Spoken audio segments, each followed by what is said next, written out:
We're here with NCAR research scientist George Bryan, who is the 2011 recipient of the Clarence Leroy Meisinger Award for his innovative research into the explicit modeling, theory, and observations of convective scale motions.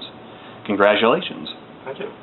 Tell us a little about your research accomplishments and how they relate to ongoing challenges in this area. Well, one topic I've been studying recently is hurricane intensity. And you may be aware that hurricane track forecasts have been steadily improving over the last couple decades. So we know where hurricanes are going to go to pretty good accuracy.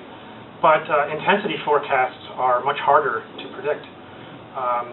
And skill has not been improving that much.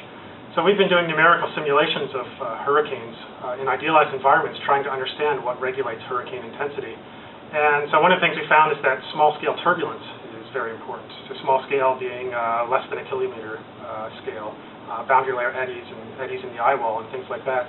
And so we're hoping to take what we learned from that and apply it towards real-time forecasts and real-time numerical model simulations to better improve intensity, so that when hurricanes make landfall, for example, we'll have a better idea of how strong they're going to be when they do make landfall. I'm going to ask as a follow-up question, you had mentioned traveling with the Vortex 2 crew in the last 2 years? Mm-hmm. And will you be working on that data as well as it begins to come in, they begin to parse through that? A bit, yeah. So I also work on tornadoes and tornadic storms at times. And I took advantage of the experience to be in the field and to help collect data. And I've already analyzed some of that data. We published a paper in 2010, for example, on some of the Raymondson data that we collected. But for the most part, I'm not going to be taking an active role in that data analysis, but I am helping take part more of in an advisory role in some projects being led by graduate students that are sort of leading that analysis. Okay. When you first learned that you were going to receive this award, what was your reaction? A little bit surprised, honored, because I was familiar with this award and what it means. Several of my colleagues at NCAR have won this award. And so I guess it meant more to me when I sort of had time to think about it for a while. And it's quite an honor. So what words of experience would you share with those wanting to follow in your footsteps in atmospheric research?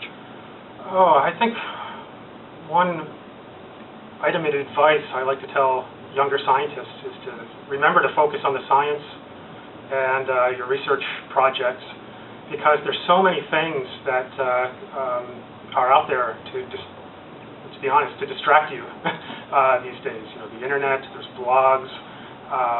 You know, it's so easy to get involved in discussions, other projects, and if you don't remember to keep a small number of projects to focus on, you're never going to accomplish much of anything. So my one point of advice is always to keep your eye on the research project and remember to do the science, come to scientific conclusions, and let a lot of these other things, those are secondary.